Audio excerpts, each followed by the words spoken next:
Good, happy Wednesday morning, January 8th, 2020. I'm Riley King, and welcome to the Riley King Newscast, right here on the Riley King Network. We have a lot of news to get to this Wednesday morning, so let's begin. First up, local professor born in Iran reacts to developments in the Middle East. Let's take a listen to that video from WMUR News 9, Gene Mackin.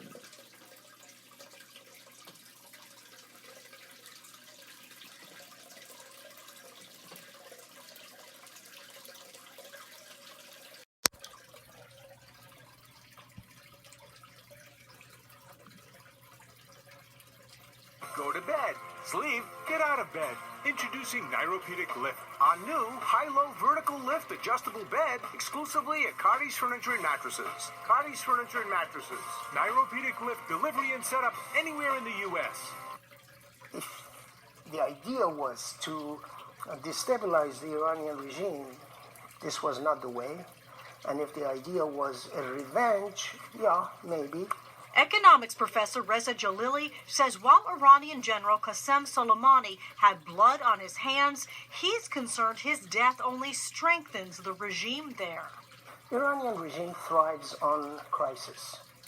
Has been the same since day one. They like crisis. Within crisis, they solidify and extend and expand. Professor Jalili says it's important for his fellow Americans to know the crowd seen in the streets of Soleimani's funeral does not represent the majority of Iranians who believe their personal freedom and economic prosperity are limited by a fundamentalist regime. The Iranian government probably has 20-25% support among the Iranian people. Says after 40 years in America, he would not return home as a U.S. citizen out of concern for his own safety. Monica? Okay, and there you go on that video and that report.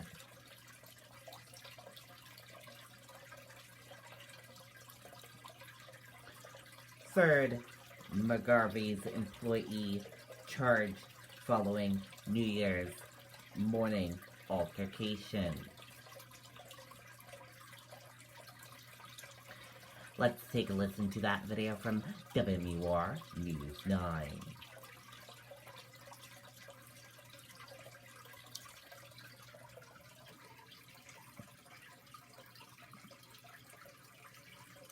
This economy is not working for most of us. There is not one county in the United States of America where someone working full-time at the minimum wage can afford a two-bedroom apartment. The biggest problem in our economy is simple. People are not getting paid enough.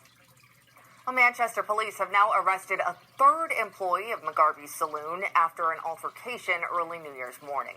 Police say cell phone video there showed 3 people wearing staff shirts bringing a man out of a bar. The man was held down, kicked, and punched in the head. Investigators say Timothy Wilcott of Manchester is the one who delivered that punch. He's charged with simple assault and was released on PR bail. 2 other employees, Trevor Dyer of Raymond and Dustin Bork, have already been charged in the incident. In addition, police say a disorderly conduct charge against Brandon Pichette of Manchester has been dropped. He was arrested that morning when police saw him wrestling with the employees after one of them allegedly assaulted him.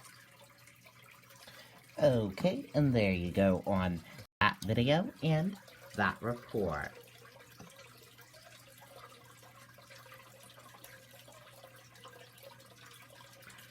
Trial begins for man accused of stabbing woman to death during drug deal. Defense say man was acting in self-defense. Let's take a listen to that video from WMUR News 9, Andy Hirschberger.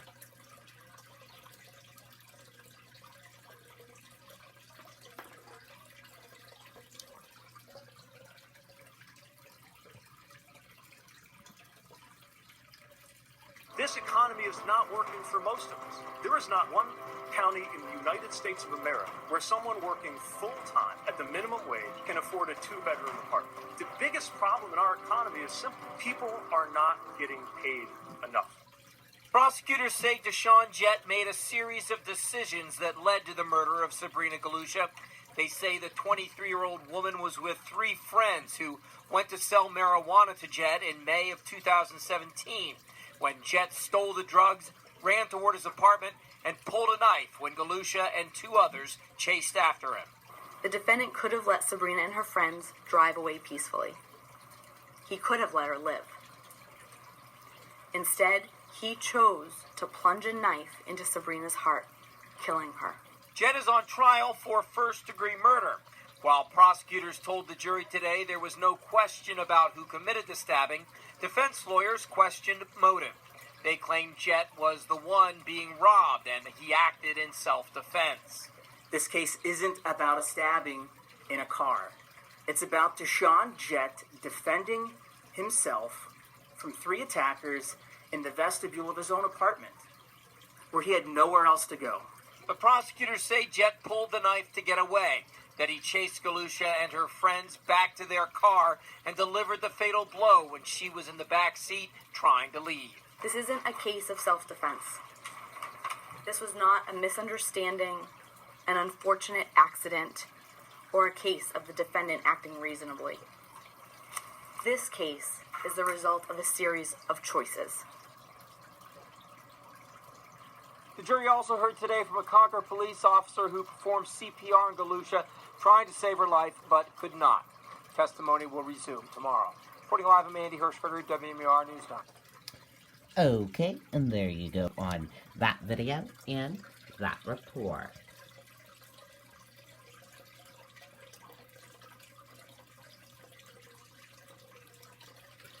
Manchester police investigate whether recent armed robberies are related. Similar descriptions given of robbers. Let's take a listen to that video from WMUR News 9, Tim Calorie.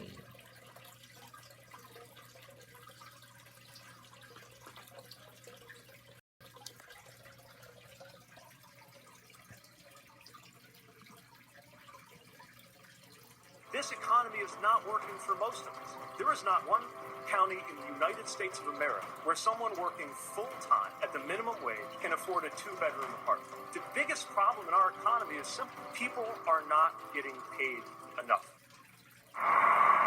Just after midnight Tuesday morning, Manchester police were called to Dubuque Street for a report of an armed robbery.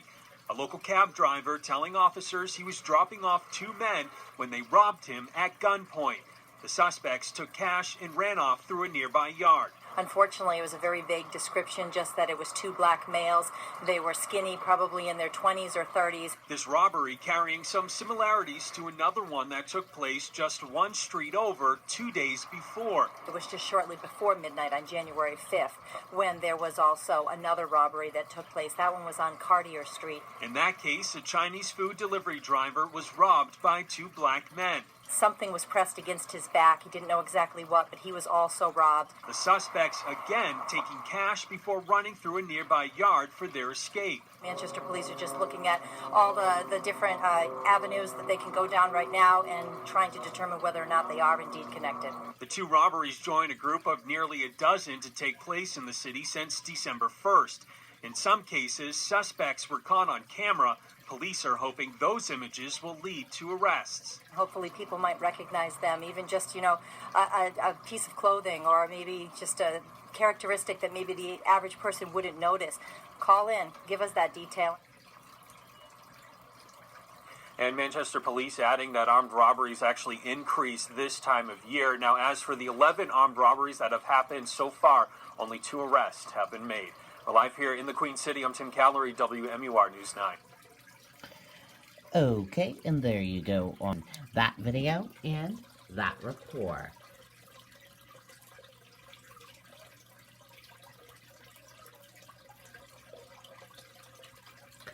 And now let's take a look at your 2020 New Hampshire candidate tracker for January 8, 2020. We have a bunch of candidates in New Hampshire today. The first candidate we're talking about, John Delaney. He has one event today two events today in New Hampshire. Sorry about that. His first event, speaking at the New England College Convention at Doubletree by Hilton in Manchester, New Hampshire at 11 a.m.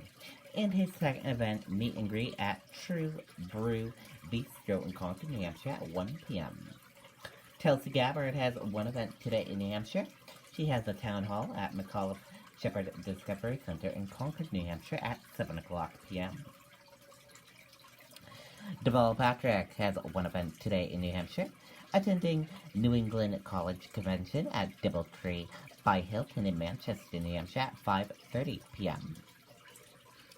Tom Steyer has one event today in New Hampshire, Town Hall at Jesse's Steakhouse in Hanover, New Hampshire at 6:30 p.m. Andrew Yang, he has two events today in New Hampshire. His first event, Town Hall at Two Share Brewing CO in Manchester, New Hampshire at 5:30 p.m. and his second event, Town Hall at the Merrimack High School in Merrimack, New Hampshire at 7:30 p.m. And those are the candidates in New Hampshire today.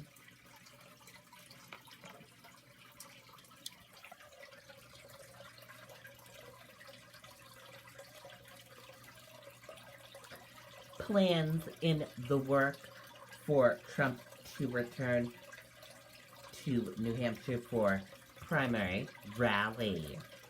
President expected to visit state within days of first in the nation voting.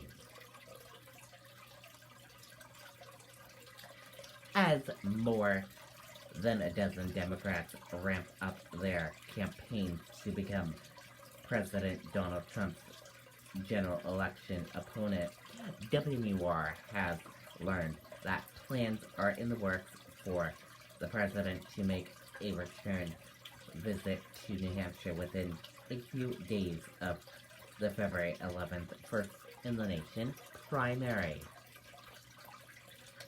Republican source told WMUR that details are being worked on to have Trump hold one of his vintage campaign rallies in New Hampshire very shortly before the primary.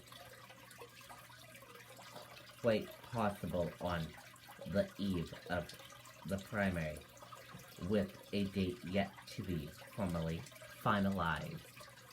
In 2016, Trump held a rally at SNHU Arena the night before he won the New Hampshire primary, and returned for a rally also at the arena on the night before the general election in November of that year.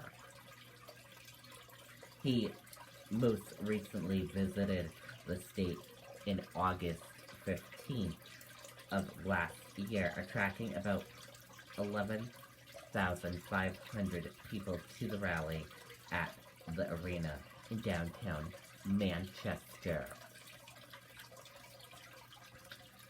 In December, Vice President Mike Pence's chief of staff told WMUR in an interview that Trump will return to the Granite State before the primary.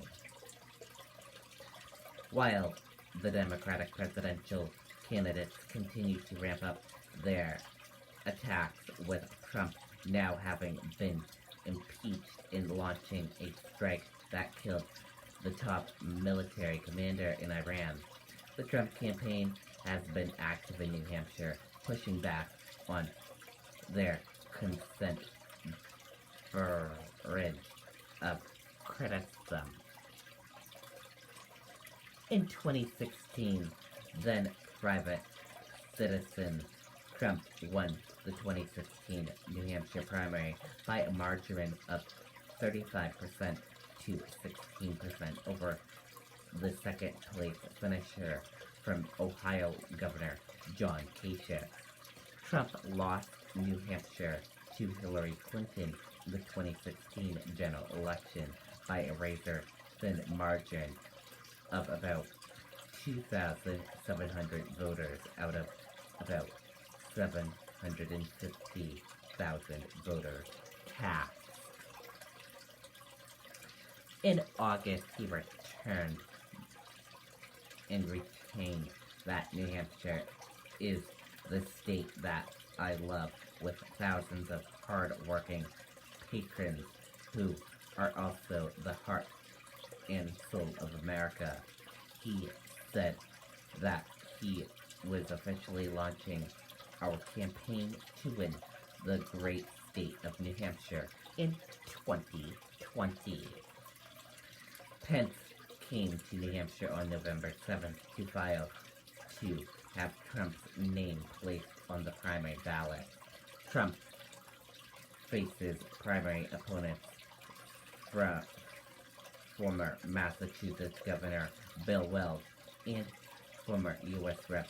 Joe Walsh of Illinois. Retired judge to run for Hillsborough County Attorney. Amherst Republican says he'll improve relations between county attorney's office and law enforcement.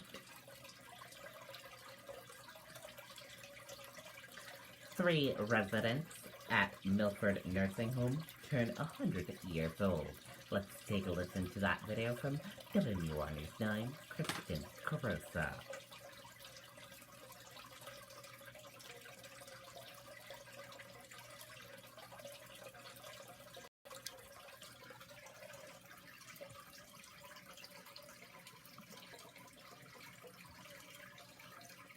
Life's a journey. Along the way, earn toward a new GM vehicle with the Buy Power card from Capital One, because the most rewarding things in life are earned.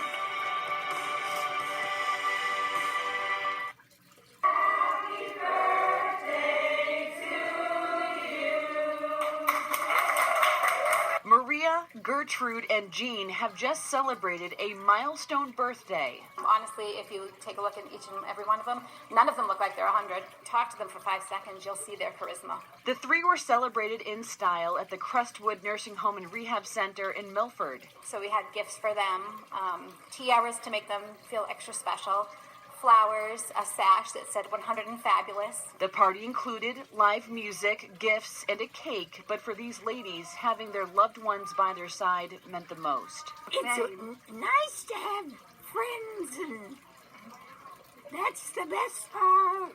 Oh, it's always nice to have family, no matter where. A lot of people, I was amazed. The 3 say they are grateful to have made it this far, a time in their lives when humor means everything.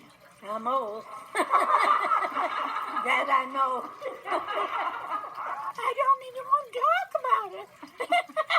And staff tell us this is just the beginning. Another resident will turn 109 this summer. They receive good care, and they just really are thriving here. Some people do more here than they did in their homes in the community. It takes a community to build, our whole society as a whole. So to me, that's priceless. In Milford, Kristen Carosa, WMUR News 9.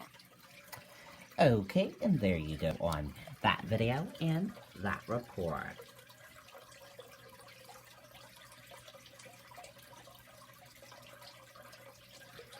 Dow futures dropped almost 200 points after Iran retaliates, raises fears of bigger conflict. U.S. stock futures dropped early Wednesday morning on news that rockets were fired at an Iraq airbase that hosts American troops. Iran launches missiles at U.S. forces hours after commander's funeral. Let's take a listen to that video from ABC News. Last night when ABC News went on air at 6:30 p.m., that news broke and became breaking news. Let's give you that latest news right now.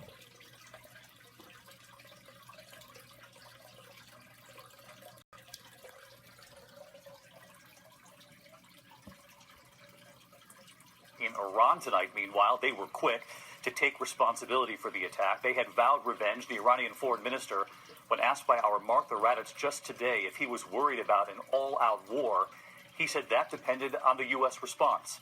So let's get right to Martha. She's live in Tehran for us again tonight. And Martha, in your interview, the Iranian foreign minister said it would be Iran and not one of their proxies behind any attack that was coming, and that's what played out tonight. That's exactly what played out, and the Iranians immediately took credit for this. They are calling this a great victory against the great Satan. Those Iranian rockets raining down tonight on American forces in Iraq come hours after calls for revenge rose up at the funeral of General Qasem Soleimani. The Iranian Revolutionary Guard now calling tonight's rocket attacks Operation Martyr Soleimani, warning the arrogant American regime that any new invasions and aggressions will result in more painful and pounding responses. Earlier today, Iranian media quoted a top security official saying Iran has 13 revenge scenarios, any of which would be a historic nightmare for America. I spoke with Iran's foreign minister, Javad Zarif, just hours before the attack. Are you concerned that a strong response from Iran will end in an all-out war? That depends on the United States. The United States took an act of war against Iran. It will have to be prepared for the consequences. The foreign minister with a warning to the United States. Arrogance and ignorance, when combined, it's disaster. And this is what's happening in the United States. Arrogance and ignorance. Martha Raddatz with that interview just hours before all of this played out. And so let's get back to Martha tonight. And Martha, you asked if they were prepared for all-out war, but did you get any sense what they expect in response from the U.S. now that this has happened?